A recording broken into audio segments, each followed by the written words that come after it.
Vous avez, comme il vous a été indiqué lors de la séance de présentation, donc au-delà de nos délibérations, donc le maire a la faculté de prendre un certain nombre de décisions. Eh bien, vous avez un certain nombre de décisions donc, qui vous sont soumises pour information. Donc, elles figurent donc, dans cette délibération qui est conforme à l'article du Code général des collectivités territoriales. Est-ce que vous avez des questions particulières sur ces décisions qui ont été prises et qui concernent des ventes de foin ou de bois? Pour la petite histoire, il faut savoir que la ville de Cherbourg-Octeville est propriétaire de terrains qui sont notamment situés à Couville, hein, et qu'elle a un domaine privé d'une certaine façon, et que sur ce domaine privé, elle peut le valoriser en le mettant à disposition, bien évidemment, d'agriculteurs. Pas de questions particulières, donc vous validez ces différentes délégations de pouvoir du maire. Nous allons passer à la délibération 126 qui concerne la désignation des représentants de la ville dans les différents conseils de vie sociale. Donc, la loi du 2 janvier 2002, donc, elle prévoit la mise en place de conseils de vie sociale, donc, qui remplacent d'ailleurs les conseils d'établissement, dans des établissements et services qui assurent un hébergement et un accueil continu. Donc, à titre d'exemple, sur la ville de Cherbourg-Octeville se trouve la résidence médicalisée Le Gros-Hêtre, la résidence de l'Ermitage, du Maupas, du Vieux Château, etc., etc. Donc, il est proposé tout simplement de me désigner, parce que je suis aussi le président du conseil de surveillance du centre hospitalier pour lequel dépend la résidence médicalisée de Gros-Hêtre, donc de me désigner comme représentant au Conseil de la vie sociale.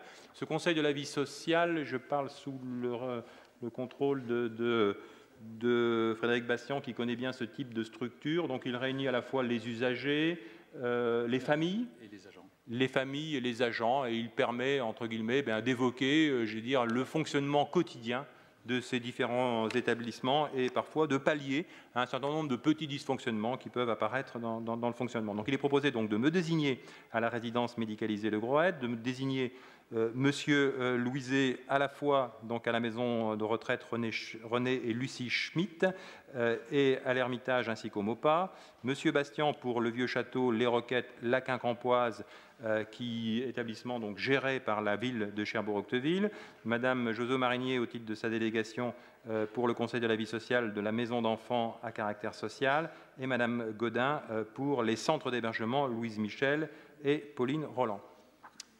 Qui vote contre pardon, excusez-moi, Monsieur Bourdon. Oui, Monsieur le maire, le groupe Retrouver Cherbourg-Octeville votera contre cette délibération, ainsi que toutes celles où l'opposition aurait pu être présente, puisque une nouvelle fois, on constate que la moitié des électeurs sont oubliés. Donc le groupe Retrouver Cherbourg-Octeville estime que c'est un déni de démocratie vis-à-vis de ses électeurs. Okay. Voilà, Monsieur Bastien. Permettez-moi juste de rectifier un tout petit peu votre propos, puisque M. Soter fait partie du Conseil de vie sociale de l'EHPAD de la Quincampoise, et avec grand plaisir. Donc, vous ne pouvez pas dire qu'il y a une obstruction. Il y a aussi des candidatures qui sont... et M. Soter s'est porté candidat, et voilà, il a été... Au titre du Centre communal d'action sociale. Bon, je ne vais pas vous poser un dilemme pour le vote, mais je vous laisse devant vos responsabilités. Vous voulez qu'on vote de façon séparée ou vous voulez qu'on vote de façon globale? Bon, de façon globale. Voilà. Donc, qui vote contre? 9. Qui s'abstient? Donc, délibération adoptée. Monsieur Bastien... Monsieur Soter reste quand même comme représentant du CCAS.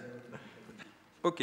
Alors là, nous avons une autre... on a parlé beaucoup de formalisme tout à l'heure, donc nous avons donc un formalisme qui concerne la commission de délégation de services publics. Hein.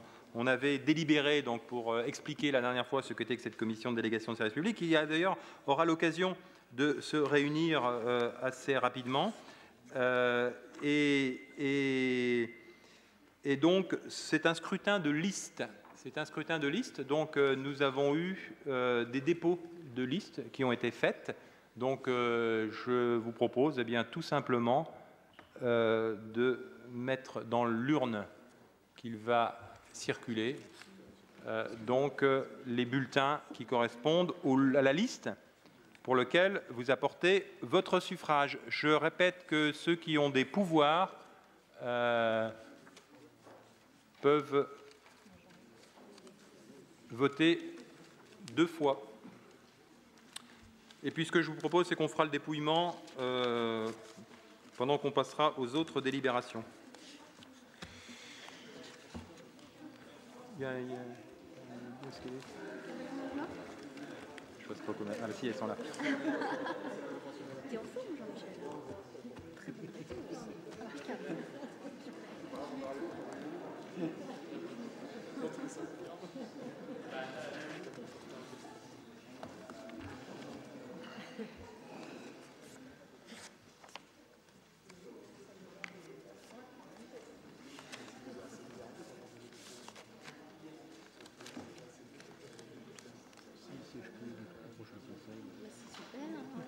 Si on fait de la politique de la chaise vide,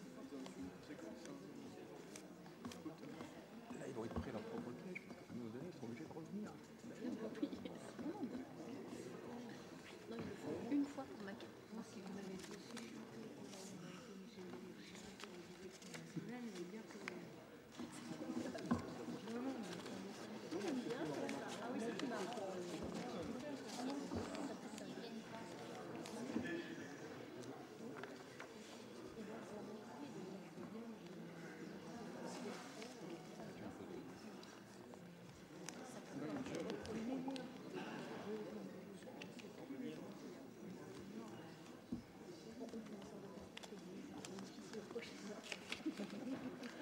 Je profite du fait qu'on ait posé les urnes pour dire qu'on est contraint à vraiment un formalisme, hein, puisque vous savez que souvent, parfois, les délégations de service public peuvent être contestées et elles peuvent être attaquées uniquement pour ce qu'on appelle des vices de forme. Et à partir du moment où vraiment la commission n'aura pas été désignée dans les règles strictes prévues par le Code des collectivités locales, il peut y avoir, parce qu'on aurait pu faire tout simplement une liste unique. Là, on a préféré faire le formalisme le plus absolu. Bon, c'est... une certaine habitude à fréquenter les urnes. Oui, on va pas annoncer. Non, bah on vous fait confiance. On continue le conseil si vous ne voyez pas d'inconvénient. La délibération suivante, 95, donc toujours liée aux délégations de services publics d'une certaine façon, puisqu'elle est chargée de les contrôler. Donc la commission consultative des services publics locaux, enfin elle est chargée de les contrôler notamment, elle ne fait pas que ça. Donc c'est pour désigner les représentants d'associations d'usagers. Donc il vous est proposé au sein de cette commission donc, de désigner pour l'UDAF donc Madame Geneviève Leblachère comme membre titulaire et Madame Marianne Théveny comme membre suppléant. Et pour l'association UFC Que Choisir, donc, qui représente donc, les consommateurs, donc à ce titre extrêmement intéressés par les services publics locaux, Madame Brigitte Vigourou comme membre titulaire et Monsieur Alain Lacotte comme membre suppléant. Donc en principe, ces structures ont été proposées par les associations elles-mêmes. Qui vote contre? Qui s'abstient? Donc délibération adoptée à l'unanimité. Pardon. 9 abstentions, excusez-moi. Excusez-moi.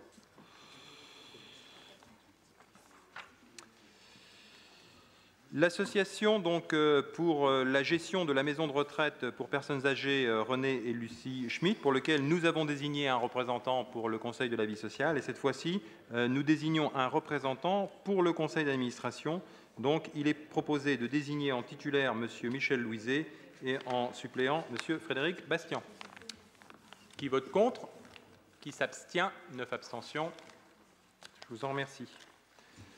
Ensuite, nous avons l'espace-temps, anciennement connu sous le foyer des jeunes travailleurs. Donc, c'est pour désigner donc, au conseil d'administration donc l'association, et là je parle sous le contrôle de son président, parce que Benoît est encore président. Donc, cette association, elle est gérée par un conseil d'administration qui peut bien évidemment associer à ces travaux des personnes extérieures.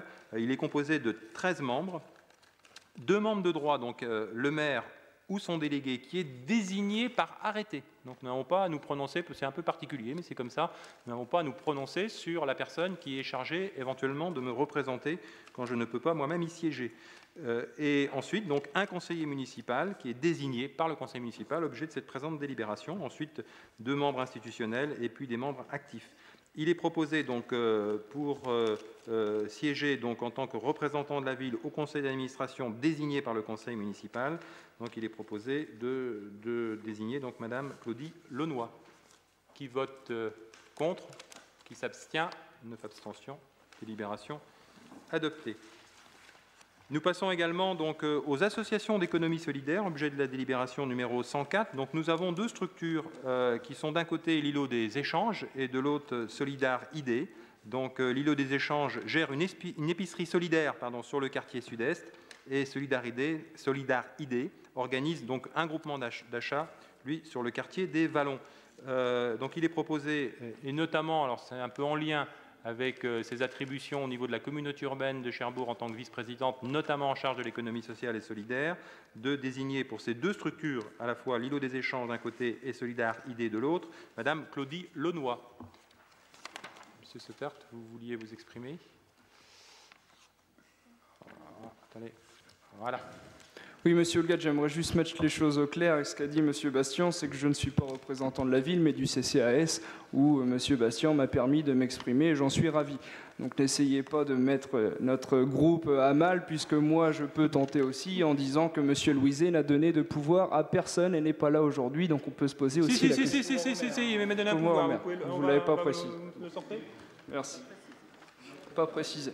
Voilà, on l'a précisé. Voilà. Très bien. Eh ben, je vous pourrais voir si voilà, c'est Merci. Ok. Par pur formalisme, on va passer le pouvoir et vous rassurer. Ok. Bon. Je l'allume ou pas? Bon. Ok. Bon, ben, je vous remercie de cette précision. En ce qui concerne donc autre structure importante qui joue un rôle déterminant sur notre territoire, c'est l'objet de la délibération 128, c'est l'association de coordination de l'accueil d'urgence, donc afin de pouvoir désigner un représentant de la ville au conseil d'administration. On n'a pas voté la délibération. On n'a pas voté la délibération. Vous m'avez perturbé, monsieur Soetert, vous m'avez perturbé. Donc pour désigner Madame Launois dans les 2 structures précitées tout à l'heure, qui vote contre, qui s'abstient, 9 abstentions et donc délibération adoptée. On repasse donc à l'accueil d'urgence. Monsieur Bastien, vous nous dites quelques mots pour sensibiliser le conseil municipal sur l'importance de cette association, notamment en cette période. Alors, l'accueil d'urgence, l'ACO, est situé rue de la Bucaille, et tout près de la maison Julie Postel. Et c'est un dispositif en fait qui accueille, qui est destiné essentiellement aux sans-abri sur notre territoire, qui leur permet d'avoir un lieu de convivialité, un lieu d'écoute où peut être engagée une démarche d'accompagnement social, un lieu aussi d'orientation et d'aide pour aller vers le logement. Et c'est un dispositif qui reçoit à peu près par jour entre 100 à 150 passages tous les jours dans ce local qui a été mis à disposition par la communauté urbaine de Cherbourg il y a en 2005, 2004 ou 2005. Dans ces là, c'est aussi un lieu où ils peuvent prendre une douche, les soins d'hygiène minimum et aussi laver leur linge. Il y a un système de machine à laver. C'est un dispositif qui vient en complément des autres dispositifs d'aide sur le territoire, notamment en complément de la maraude organisée par Conscience Humanitaire et en complément de l'accueil de nuit qui est situé jusqu'à maintenant au foyer résidence Jean Levallois. Donc un dispositif très très important d'accompagnement des personnes désocialisées sur notre territoire. Voilà, donc compte tenu de ce qui est exposé, vous comprenez la pertinence de désigner M. Frédéric Bastien comme représentant au conseil d'administration. Madame Herry, oui. Question à Frédéric par rapport à Habitat Humanisme. Il y a une complémentarité entre l'ACO et Habitat et Humanisme? Non, pas du tout.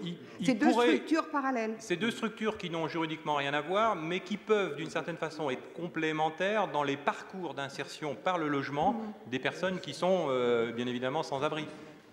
Puisque la maison relais, parce que c'est un nom, la maison relais, elle a pour objectif d'accueillir des gens qui sont en difficulté sociale et puis petit à petit les ramener sur un parcours résidentiel plus classique. Oui, non, mais ça m'intéressait de savoir parce que par rapport à mon activité professionnelle, je suis souvent en contact avec les deux et j'ai été en contact dernièrement avec Habitat Humaniste. Alors j'avais besoin de précision par rapport à ça.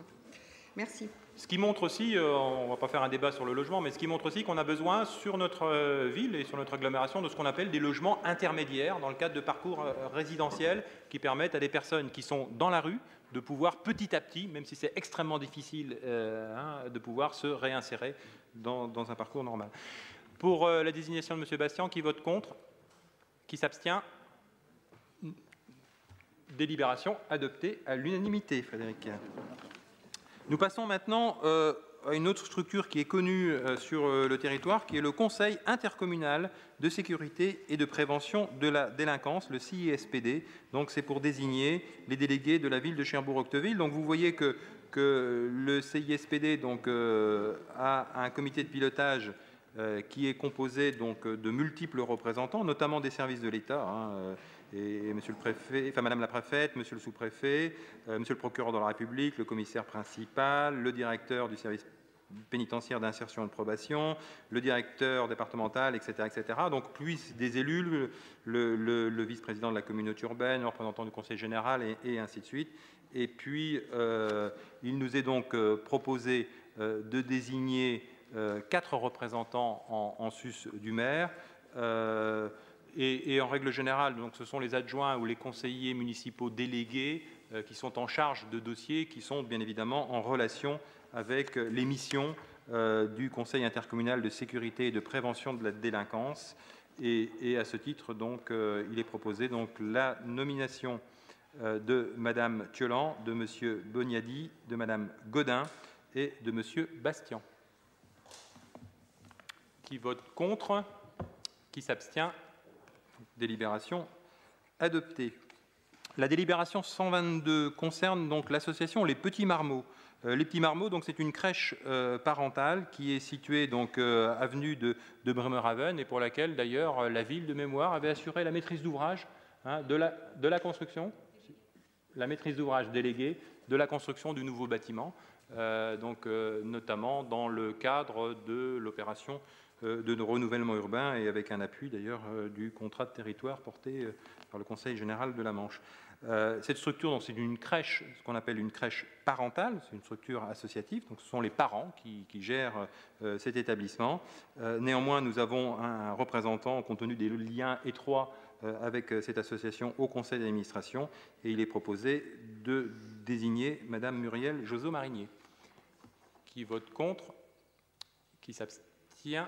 Donc délibération adoptée à l'unanimité. Autre structure qui œuvre donc sur le territoire de Cherbourg-Octeville, le CLVO, donc les œuvres communales laïques de vacances d'Octeville.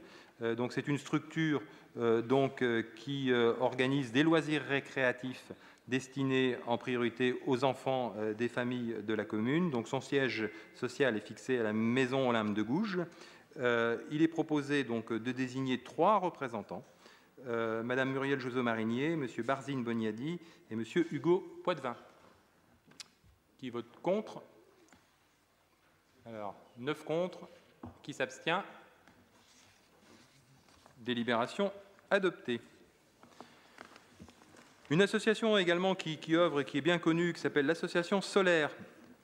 Solaire, donc, qu'on appelle aussi l'école du cirque. Donc, c'est une association qui a été créée en juin 2002 et elle a pour mission donc, d'organiser l'enseignement des arts du cirque à des fins de loisirs ou de formation professionnelle, d'organiser, de créer ou de participer à l'élaboration des manifestations de spectacles en rapport avec les arts du cirque et puis bien évidemment toute autre activité. Il est proposé de désigner Madame Muriel Joseau-Marinier pour représenter donc la ville au conseil d'administration de cette association. Qui vote contre? Qui s'abstient? 9 abstentions, donc délibération adoptée. Juste un petit commentaire solaire, donc travaille bien évidemment en relation avec la Brèche, et il n'est pas... Voilà, et il y a une complémentarité, il y a une très grande complémentarité des actions, donc je voudrais anticiper les questions et rassurer tout le monde pour dire que ces deux structures ont des buts différents, mais complètement complémentaires. La délibération 136, cette fois-ci, donc, il s'agit de la commission communale des impôts directs. Donc, là aussi, forme de formalisme, puisque l'article 1650 du Code général des impôts, cette fois-ci, prévoit l'institution dans chaque commune d'une commission communale des impôts directs. Donc, elle est représentée par 8 commissaires, dans les communes de plus de 2000 habitants. Ce qu'il faut savoir, c'est que l'un des commissaires doit être domicilié hors de la commune, que ces commissaires sont désignés eux aussi par rapport à une liste de 16 titulaires et de 16 suppléants. Donc ce n'est pas nous qui désignons directement les représentants, mais nous proposons à la désignation donc une liste qui comporte le double de noms, de façon à ce que les autorités en charge du fonctionnement de cette commission puissent désigner les commissaires qui siégeront. Son rôle, c'est un rôle important, puisqu'elle est chargée d'émettre un avis sur les nouvelles valeurs locatives, notamment des immeubles, appartements, maisons neuves qui sont construites.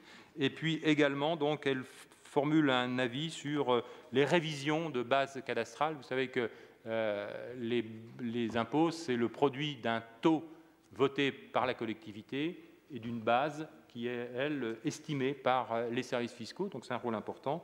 Donc il vous est proposé la liste des 16 titulaires et des 16 suppléants, donc, qui est annexée à la délibération, sachant qu'en règle générale, ces personnes sont des personnes qui se sont impliquées dans les conseils de quartier. Et je trouve ça plutôt bien qu'on valorise ou on implique des gens qui ont le souhait de vouloir contribuer à notre vie locale à travers les conseils de quartier, et bien pour qu'ils puissent avoir aussi tous les éléments, et notamment dans cette commission de révision des bases électorales qu'on appelait autrefois la commission de révision des bases et qui s'appelle la commission communale des impôts directs.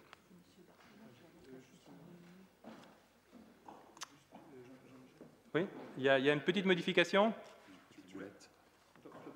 Non, mais ah oui, il y a deux fois. Donc, alors, Monsieur Molinier, il est. Attends, je te laisse parler. Oui, c'est bon. Il y a une erreur qui a été signalée en commission. Une personne figurait 2 fois. Donc, dans la liste des commissaires suppléants, on voudrait bien remplacer M. Gérard Molinier par M. Bartonard. Voilà. D'accord. Donc, M. Molinier reste titulaire.